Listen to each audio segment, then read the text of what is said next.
What we're talking about today is how do we set boundaries so that when we're angry, we can stay present and then we can notice, what could I do now? So, the very first thing that we can all do is regulate our nervous system, which means we come back into awareness. I'm perceiving a threat. Right now, in this moment, there is no threat, but I'm angry. It's really helpful to not shame ourselves for that. This is actually how all human beings work. We all have a mind, we all have a nervous system that's got a negativity bias. We might have decades of trauma and of going into fight, flight, freeze, or fawn. How are we going to work with that? So I don't have something wrong with me. That's just how I work. Part of the problem is our nervous system is activated, and part of it is other people's are as well. If we're around a lot of people that are in a fight response, for instance, they are feeling more dangerous to us than if they were in a freeze or if they were calm, if they were regulated. But we have all of these reactions. Instead of going into a fight response, even though I had some anger, I'm also working with my nervous system. So I'm recognizing there's something that's elevating a threat. I could do a lot of different things, but what I want to do is minimize the danger. And I also wanted to not carry it in my own heart and in my own body. I wanted to release it as much as I could. I just continued on, and then I just did some deep breathing and I let it release out of my system. I tried to de-escalate somebody else who's in a fight response that we're in relationship with. Sometimes people who are in a fight response feel like they could hurt me. They're out of control. They're saying things that are really nasty. I need to have an immediate intervention here. We might stand up and say, I'm not going to let you speak with me like that, and we could leave. There's all kinds of different things that we might do, but oftentimes we're not really in a situation where we can do that much. Or our nervous system is taken over and we are in a fight, flight, freeze, or fawn response to them. And we're not happy about that. It could be that they're not really dangerous to us. A fight response could also look like somebody who just goes ranting all the time. When we get together with them, we're connecting, but they're really mad about something and they can't let it go. It's really got a grip on them. They're in a fight response. And then how are we going to work with that? Let's come to a situation where you're looking at something specific. Pick a specific person, perhaps. Pick something that resonates for you. It doesn't have to be a 10 out of 10. Often with these somatic inquiries, something will come in that feels pretty powerful. You could also just let that be an example as we're working with it that's not maybe so high stakes. When we're not absolutely terrified, we have more options. If somebody is screaming and yelling and raging, and it feels like physically or emotionally, socially, we're in danger, we're probably going to have to really work with coming into regulation ourselves so that we're not in a survival response. But that's really difficult because somebody feels like a threat, and then we're trying to work with that. The thing about being in a fight, flight, freeze response is that we don't have access to our full wisdom. We tend to not be as aware of what's going on, especially if we're in a freeze response. We just kind of hunker down and we just hope that if we're really quiet and we don't say anything, that they'll go away. Sometimes it's effective to do that, sometimes it's not.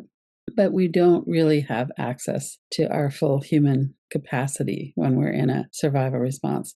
So the very first thing is always to try to come back into regulation, where we're not in a survival response. We're breathing, we're looking around, we can see what's going on. And in this situation, we're actually remembering when somebody else was in a fight response. Feel into that in our body. You've picked your example. It might come in as an image, it might come in as words, the sound of somebody's voice. It could be a family, partner, someone at work. And this is usually something that happens many times. Often, if people have that tendency to go into a fight response, then we also have a tendency. We either go into a fight or flight or we freeze. Sometimes we go into a placating, kind of people pleasing, trying to calm them down. So we have both sides of this going on. Part of it is we have their response, which is probably quite familiar to us. And then we have our response, which is also familiar. Feel that in your body. You're doing a practice, they're not here. Do something like cyclic sighing. Even 3 or 4 breaths can help us to kind of come back into the moment. So, one thing that's important to remember here is that we're not pretending that there's not a threat. We're acknowledging that there is a threat. How can I recognize the danger, but still come out of a fight, flight, freeze, fawn and come into a more of a emotionally regulated state? So, as you're working with whatever images have come up, you're probably going to have a lot of feelings about that. Some of the feelings might be anger. There's certainly fear when we feel that there's a threat. There could be disappointment or feeling betrayed. There's all kinds of feelings that could be there. You might pause with each of those. And in this situation, what are some of the emotions that I have? Give ourselves the opportunity to feel that. Notice, what is the emotion that's here? You've got whatever's activating you, sound or an image or a memory of something, probably a specific person. And we're breathing. We might be holding our hands or putting our hand on our heart. We're reassuring ourselves. We're coming into this moment so we know right now I'm working with an emotion, a memory. I'm not actually in the situation. And I could come back into a state of calm where I'm not numbed out, but I'm not in fight or flight. Let yourself feel that in your body. What are the sensations, the energies in your body?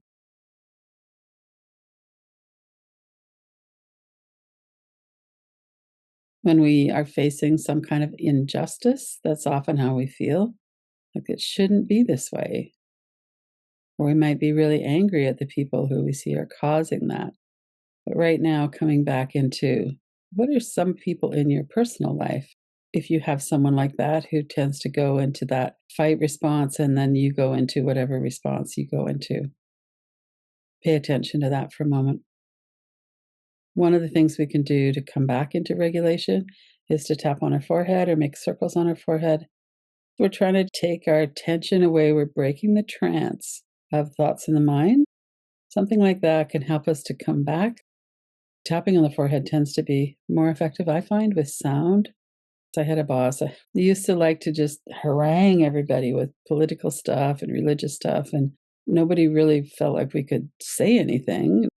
It wasn't a dialogue. He was just kind of ranting on about it.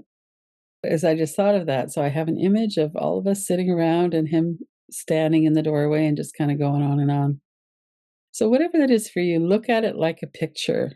Put yourself in the picture if you can. If you're looking at it out of your own eyes, it feels a lot more real. If you look at it and see yourself in the picture, it's more clear to the brain that we're looking at a memory. And once you have it over there on the wall, put a frame around it, and then take your eyes around the empty space outside of the frame. And that helps to disconnect the immediacy of the image. Our brain recognizes that it's an image we're looking at. If you're back into a regulated state where you're not in a real fight, flight, freeze, fawn state, then what might you do that would help you to feel I'm not betraying myself here? I'm not giving myself away. I'm not going to yell at them. I don't want to do that. I don't want to be screaming at them. And that's not what I want to do. I do want to do something, though, because I'm really sick of this and it makes me angry, and I don't want to do that. One of the things that happened in that particular instance, it had been going on for months, and one of the women finally said, you know what? I'm not going to listen to this. It's not fair for you, as our boss, to come in here and talk about this.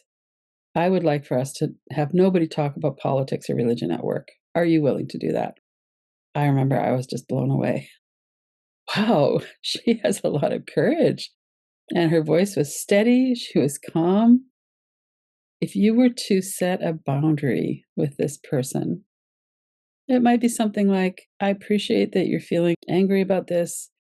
This isn't really the best time for me, or can we talk about this? If you want to let some steam off, I'm willing to do that for 2 or 3 minutes, but then I want us to come back down, lower tone of voice. Maybe you could go for a walk for half an hour and blow some steam off another way. I'm not willing to do that. What might you say? And then as you're doing that, notice your body as well. It's scary, it can be, to set a boundary with somebody, especially if they're feeling out of control. Many times when we have these situations with people, we have a lot of history with them. If we say, "Stop yelling, I'm not gonna listen to you do that," or, "When your voice gets really loud, I get worried. I would like you to lower your tone of voice." When we do that, we have some experience with them and we have a prediction. Well, they're not gonna take that very well, they're just gonna yell louder, or we wanna honor what our nervous system predicts will happen, but we also don't wanna just stay stuck in the situation. Breathe, notice your body, let your shoulders relax, and then imagine yourself, and you could stand up if you wanted to have kind of a power body position. Imagine yourself saying that. They come in, they're doing what they're doing, we're feeling how we're feeling. We take a few breaths, we get centered. If you're in a situation where you could say it out loud, just say it out loud. Stop. I'm not going to listen if you're going to use that tone of voice or that kind of language. What would it feel like to say that? Whatever it is you'd like to say.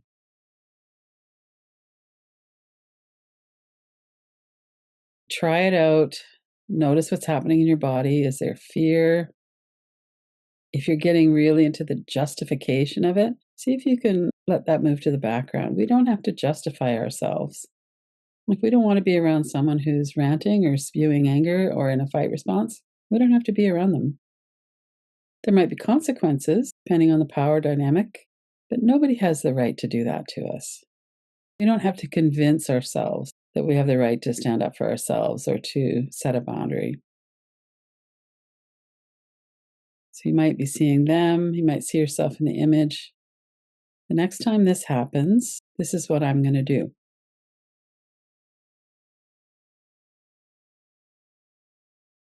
And depending on the volatility of the person, it might be that you stand up and say, "Oh, sorry, I have to go to the bathroom," and you leave the room. So we don't always have to say something that would trigger a big reaction from them. Sometimes we just need to get out of the situation.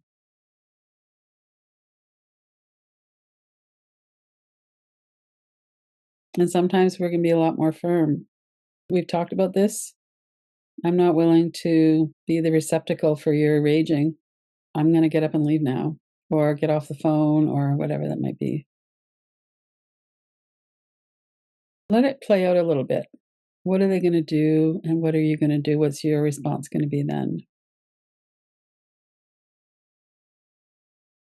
Let yourself breathe.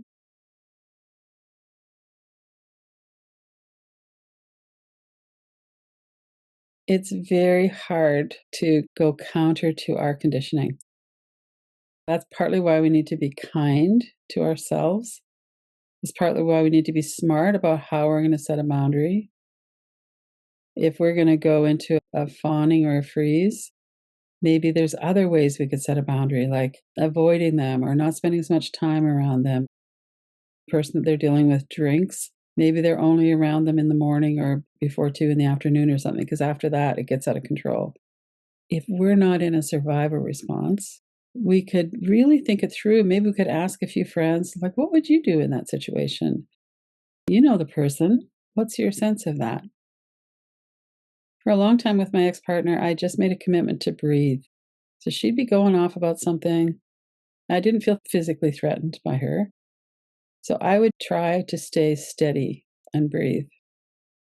And that really helped to de escalate because then I wasn't also contributing. But also, then I felt more powerful. I felt like I had some agency here. Part of the problem when someone else is in a fight response is that we feel powerless to change it. But in terms of the conditioning being so strong, so we could be flexible with what kind of response we choose, what kind of a boundary we choose. We don't have to tell them about it. If it's somebody who's scary, or if it's a boss or something like that, we can maneuver around it. The biggest thing is to keep ourselves out of a fight, flight, freeze, fawn response ourselves. Give that another few minutes. Practice that a little bit. That's the other part about conditioning is if we practice breathing and then saying the thing, whatever we choose to say. That becomes part of our conditioning then. And we're staying regulated, we're breathing, we're not in a fight response, we're practicing what we might like to say. So let it come up into your mind with the visuals, who's there, and if you can say the words out loud, let yourself speak it out loud. These are really complicated things, and they have a lot of power. So we don't want to be shaming ourselves for whatever it is that's happening. We're not making the person who is dysregulated the enemy. And we're also not saying that it's okay. A lot of times when people are really off kilter, they're in a rage response or a fight response, it's always because we can't handle what's going on. So over time, we can build our resilience. We could do something every day to help your nervous system. I have a ton of practices on here. I do a bunch of lives. I've got courses on this as well. And there's a lot of really great resources on Insight Timer around the importance of being in our body, of working with the whole nervous system. I really don't want to just be going along with my conditioning all the time. It doesn't matter what our conditioning is. It might be, I don't want to be raging all the time, or I don't want to be going into a freeze when my child yells, or I don't want to be disconnecting somehow. What am I going to do then? Learning about the nervous system is part of it. Being here is part of it. Learning to remember right now, I could look around the room. I could ascertain the level of threat that's here right now and bring myself into the moment, the present moment. And then I could do some things that will help to calm it. So one of the things that happens when we're with somebody who's going into a fight response, we can get regulated ourselves. We look at them, we do the framing of the picture. We have a lot of different tools that we can use. We can hold our own hand, we can use our senses to come back. And once we're out of our survival response, then that's when we can do something like a visualization. The next time that person does this, then I am going to try this. And it might be something very small, like I'm just going to remember to watch my breath. When I could do that, then I felt like I wasn't so trapped. And I felt like I could make some changes, which I eventually did and left the relationship. That's the key of this, is that we want to understand what's happening. We want to work very gently and kindly with ourselves. It's really hard to be around someone who is in a fight response, and it's hard if we're in the fight response too. Oftentimes, these are people who we love, like it might be your children or your partner or a parent who's sick and scared or a neighbor. We really care about people. And when we feel threatened, we go into a survival response. Part of this is to assess the situation, do what we can to build our resilience, and then come into a more regulated response. Build a more resilient nervous system. And from there, that's when we can actually put some of these practices into our life and into practice. We can actually start to make a difference.